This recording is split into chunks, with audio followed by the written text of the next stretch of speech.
The Prime Minister of the United Kingdom, Boris Johnson, is fighting for his political future after two of his top cabinet ministers resigned on Tuesday. Javed quit Tuesday alongside Treasury Chief Rishi Sunak, sparking a series of resignations which have piled further pressure on Johnson, who only narrowly survived a no-confidence vote last month. Both said they could no longer support the Prime Minister because of his handling of ethics scandals, including the case of a senior official accused of sexual misconduct.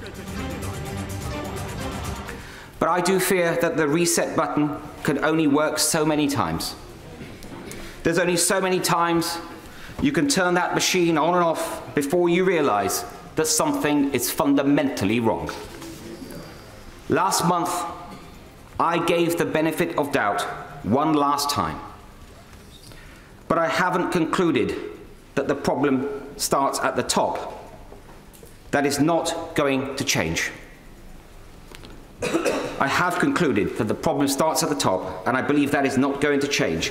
And that means that it is for those of us in a position who have responsibility to make that change.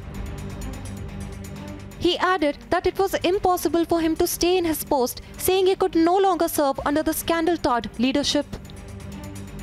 But treading the tightrope between loyalty and integrity has become impossible in recent months. And Mr. Speaker, I will never risk losing my integrity. I also believe a team is as good as its team captain, and that a captain is as good as his or her team. So loyalty must go both ways. The events of recent months have made it increasingly difficult to be in that team.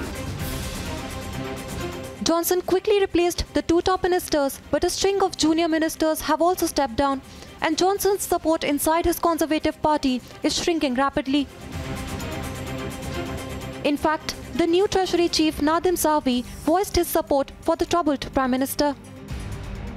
We don't get every decision right. The Prime Minister was right to come out and say, look, with the benefit of hindsight, I'm sorry, I made a mistake on appointing Chris Pincher.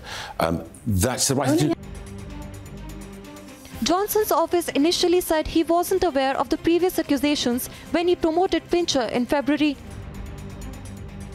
The only thing he's delivering is chaos. I started this session with a quote from the young victim in all this, how he froze when he was attacked. When I was prosecuting rapists, I heard that from victims all the time.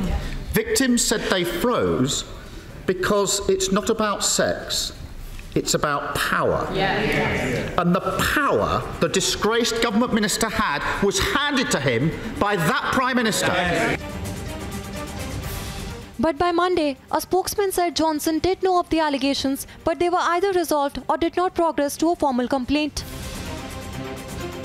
Mr. Speaker, I've already said that I regret very much that the member for Tamworth continued to hold office after the complaint was made against him in the Foreign Office, and it was resolved in the Foreign Office. His apology was accepted, but clearly that was not enough. And in hindsight, Mr. Speaker, I should have realised that he would not change.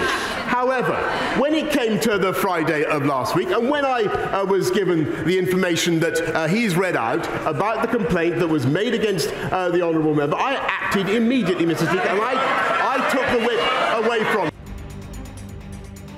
And even after a string of more junior ministers resigned following months of political chaos, the British Prime Minister vowed to stay in power on Wednesday. But frankly, Mr. Speaker, the job of a Prime Minister in difficult circumstances when he's been handed a colossal mandate is to keep going, and that's what I'm going to do. Opponents are also trying to force another no-confidence vote over the Prime Minister. The existing rules require 12 months between such votes, but the rules are made by the party committee and can be changed. Elections for that committee's executive are due in the next few weeks. Agency Report, Republic TV.